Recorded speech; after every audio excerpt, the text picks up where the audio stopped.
When we think of the lead-up to the Second World War, most will think of Austria and the Anschluss, and even more still, will think of the Sudeten crisis and then the following complete takeover of Czechoslovakia. There is one that is simply left out of the vast majority of the narratives, and even the history books, however, usually only getting a quick few lines. Perhaps this is due to its size, or perhaps it's because it didn't cause much of an international stir, but it happened either way. Let's discuss Hitler's forgotten conquest, the annexation of Memel in 1939. In 1252, the Teutonic Knights moved into the area and built a fort. They named this region Memel. From then on, the area would be under the control of some form of German state until 1918. To the Lithuanian inhabitants of the area would be called Klaipeda, as it is named today. In the German Empire period, it was the northernmost city in the entire empire. A 1910 census from the time tells us that there was 149,766 inhabitants in the territory of Memel, and that 67,345 of them chose Lithuanian as their first language. Most of these people lived in the surrounding rural areas, whilst the German majority lived in the much more modern and industrial port town. After World War I, the Treaty of Versailles removed the entire Memel territory from Germany, and it was just sort of left to stagnate whilst a permanent solution was decided.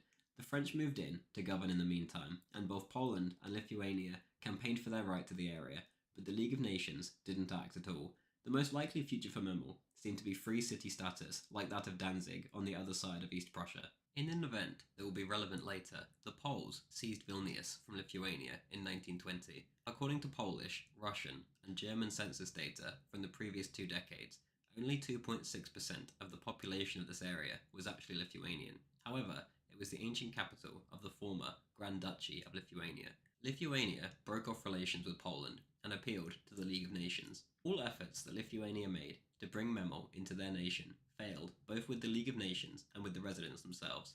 No amount of economic bait made the citizens want to bite, and they were quite happy for things to remain as they were, or to one day return to Germany. All a lot of Lithuanians in the area had ever known was German rule, after all, and they saw no reason to change that. The centuries of German rule had led them to having a far more complex identity than simply just being Lithuanian. Although most spoke the Lithuanian language, many considered themselves Lithuanian Prussians instead, and most were Lutheran Protestants rather than Catholics, like their ethnic brothers in the actual Lithuanian state. The nation-state of Lithuania was also seen as backwards in both economic and cultural terms, and those making a living in the region found the idea of the Free State much more appealing. In late 1921, when the Society for Free State Memel put forward the motion of becoming a free state, 75.7% of respondents were for it, 54,000 people. This wasn't the only issue. The Lithuanians didn't even make it a majority. In the actual city itself, 92% of the residents were German, whilst 8% were Lithuanian. In the countryside, the Lithuanians were 66%, so overall, the entire region was about 50-50. In January 1923, whilst the Allies were preoccupied with the rural crisis, which had flared up just days earlier, the Lithuanian government took their chance. They tried to keep their fingerprints off the following events, but it was obvious to all who was behind it. A revolt was staged under the cover of the Lithuanian Riflemen's Union, and the area was simply taken by Lithuania by force. Although shooting was ordered only as a last resort, and that the men were to behave perfectly towards civilians, 2 French soldiers and 1 German policeman died, as well as 12 of the rebels. Ultimately, the Lithuanians got their way, as the French and British thought the Lithuanians may have had Soviet support, and Poland only agreed to help militarily if the Allies were for it too. It did alienate them on the world stage, however, which wasn't going to be helpful for the Lithuanian state, which only received international recognition a year earlier anyway.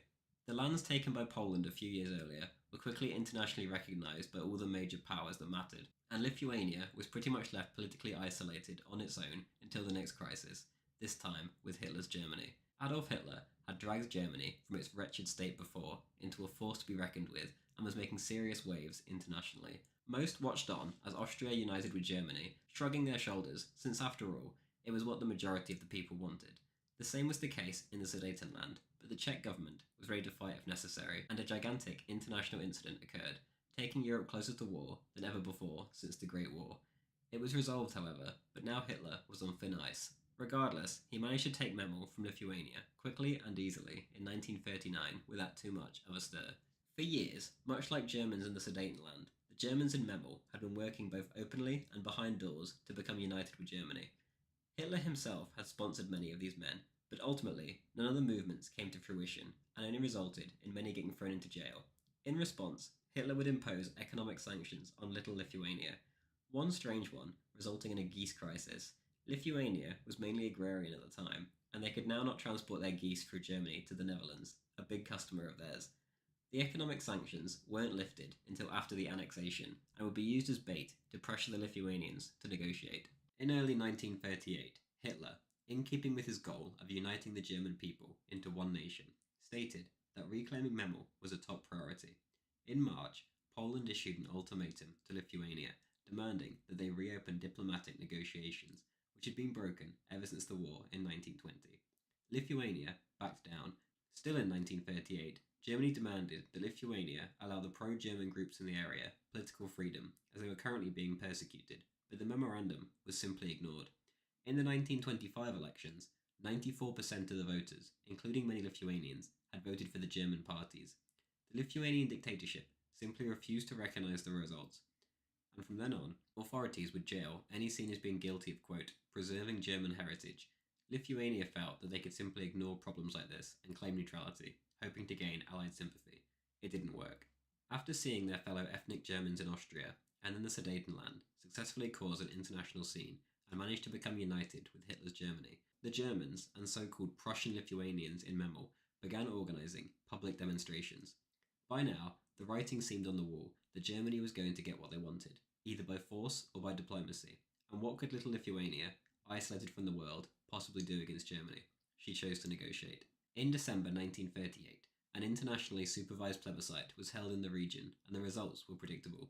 87% of voters decided they wanted to join Hitler's Germany. Ribbentrop and Hitler tried to sweeten the deal to make things go down better for the Lithuanian government with their public. The offer was similar to that offered to Poland over Danzig. A railway would be established to connect Memel to Lithuania through German territory exclusively for the Lithuanians to use. Once the land was given back to Germany, the Lithuanians were allowed to employ their own dock workers and administrative personnel at the harbour, and the Lithuanian population's rights would be guaranteed. On the 12th of March, Lithuanian Foreign Minister Urbšys was at Pope Pius VII's coronation in Rome. On the way home, he stopped off in Berlin to clarify rumours that Germany was planning to take over Memel using military force. He met with Ribbentrop on the 20th, and during a 40-minute conversation, Urbšys was essentially given what has been described as a verbal ultimatum that Memel be returned to Germany. He returned home to discuss it with his government. Whilst the Lithuanians were thinking things over, Hitler moved 3 divisions to the Lithuanian border to perhaps make them hurry up. For some reason, in response, Poland decided this was a threat against Danzig on the other side of East Prussia and mobilised the Polish army, a serious provocation at the time. Ultimately, though, on the 23rd of March, Ribbentrop and Urbšys signed the treaty in Berlin. Whilst Lithuania had tested the international waters, they found no one that would possibly offer them any real support, so they had no choice. They willingly handed over Memel. The terms went as follows. 1. Klaipeda/Memel would now be returned to Germany. 2. Lithuanian police and military will evacuate the territory. 3. A Lithuanian free port will be established for their economic needs inside of the now German Memel. 4. A mutual non-aggression pact between the two nations. Whilst the free port and some of the rights maintained by Lithuanians softened the blow, it was still a major issue for Lithuania. It was only 5% of the country, but it was by far the most important region, given that it was their only major port. 70 to 80% of foreign trade previously flowed through Memel, and now Lithuania was sent right into Germany's sphere of influence, at least until the Soviets turned up. 75% of exports were to, and 86% of imports were from, Germany. Germany later attempted to sign an anti-Polish military alliance with Lithuania, using the return of the ancient Lithuanian capital as bait, but they declined. Lithuania staunchly stuck to their neutrality policy, and in the end, this did not save them. In just over a year, the Baltic states were swallowed up by the Soviet Union, and full independence would not be gained until 1990. Lithuania would be the first republic to do so, and within 2 years, the Soviet Union fell. Memel today is again named Klaipeda, and obviously is once again part of Lithuania. Instead of a German majority, the area now has a Lithuanian majority and a Russian minority. Not surprising, given that Kaliningrad is next door, and that during the Soviet era, mass Russian colonization took place, causing issues to this day. The city was basically abandoned by the end of the war, and pretty much all the Germans, as well as a lot of Lithuanians alike, fled west when the Soviets were approaching. As a result, there is not a German population to speak of at all in the city today. Thank you very much for watching. I hope you enjoyed this shorter kind of video, compared to my normal long ones.